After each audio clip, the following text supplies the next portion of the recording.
As we all know, PlayStation has been looking to kind of jump more into the live service bandwagon by releasing about 12 live services in the span of a year and a half to almost 2 years.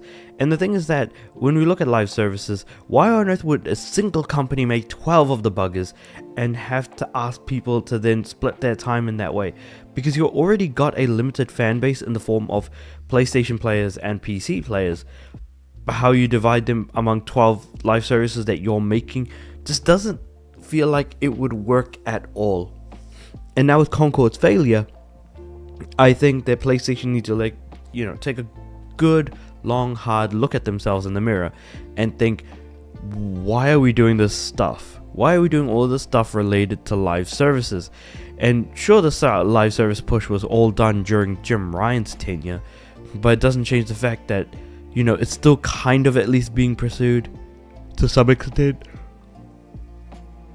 And then enters the cancellation of a potential live service Twisted Metal game. So it's possible that one of the cancelled live services was a Twisted Metal game. Now, for those of you guys that don't know, Twisted Metal is a really, really old franchise from the PS1 days. It is a vehicular combat game similar to like Destruction Derby and stuff like that, where you've got your cars, you've got your opponent's cars, and you're trying to absolutely destroy the hell out of each other with weapons.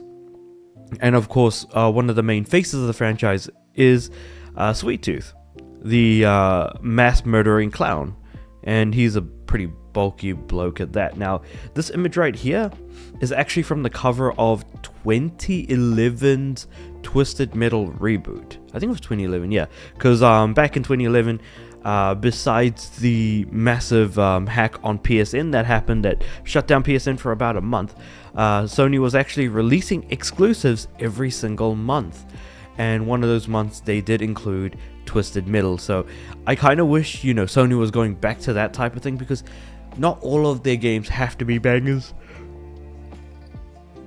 Sometimes not necessarily a flop, but some games didn't do as well as others, but at least you're giving gamers a chance or an opportunity to be able to sit down and play games that they may want to consider playing.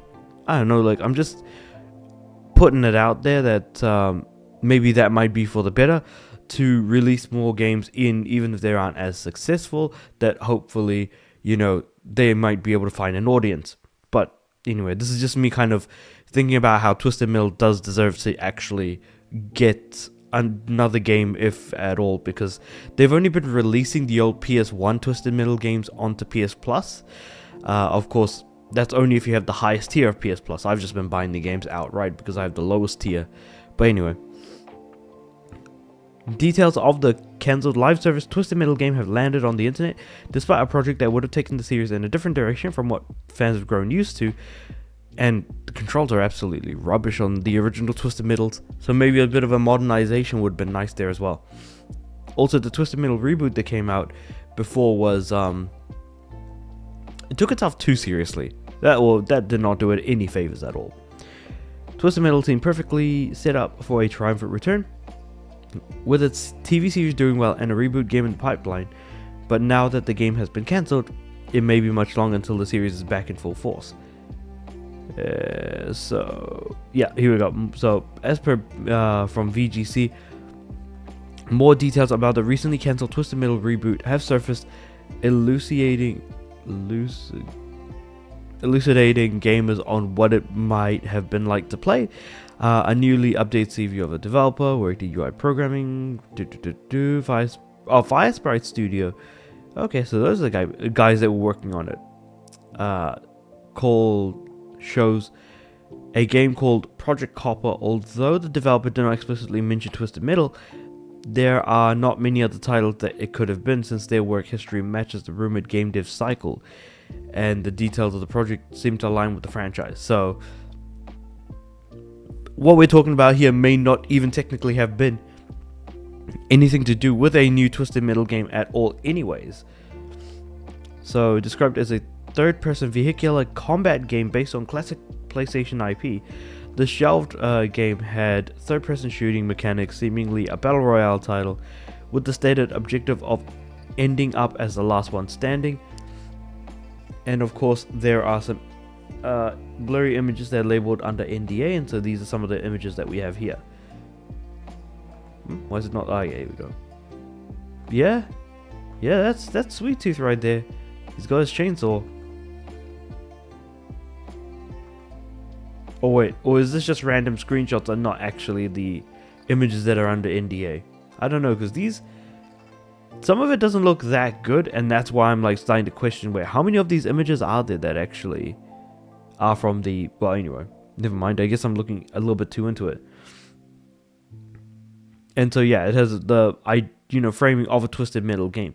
So basically, we're looking at someone's CV that has blurry images that are labeled under NDA, and these might not be the images that are being shown here, despite the fact that there's a subtitle of the article saying "Cancelled Twisted Metal Games details surface," because there's 5 images here, and I'm sitting here thinking to myself, wait, are these from older games, or is this from like the 2011 reboot? Because this looks too good. I think this one might be it.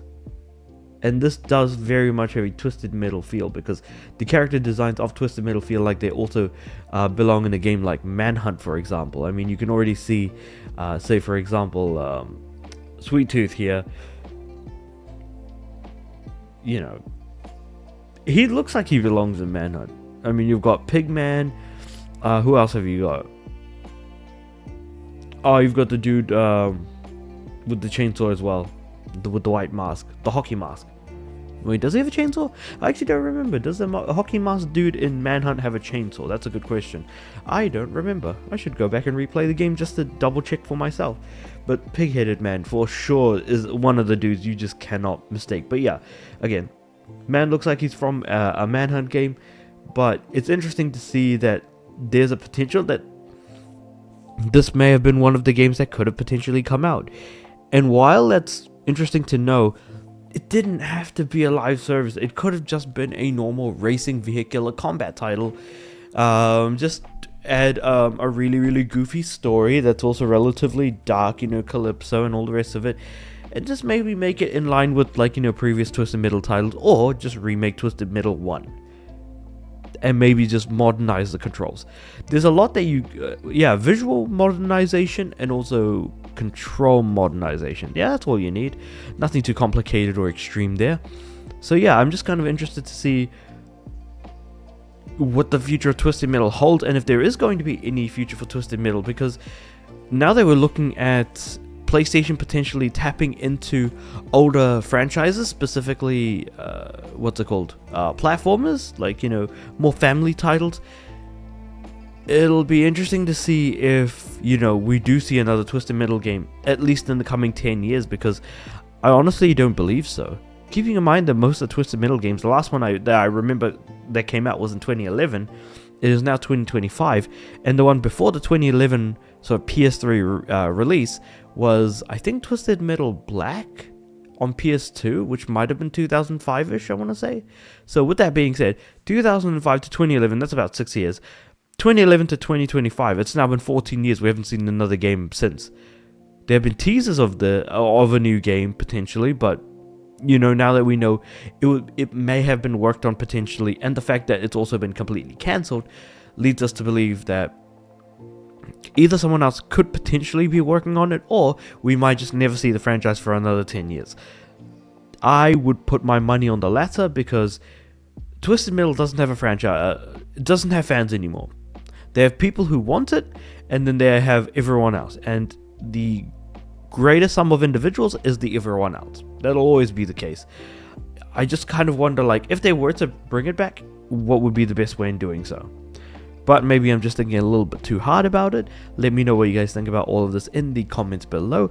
Like the video if you liked, subscribe to the channel. I'm aiming for 500 subs by the end of the year. With all that being said, I do upload every day, so I'll see you guys tomorrow.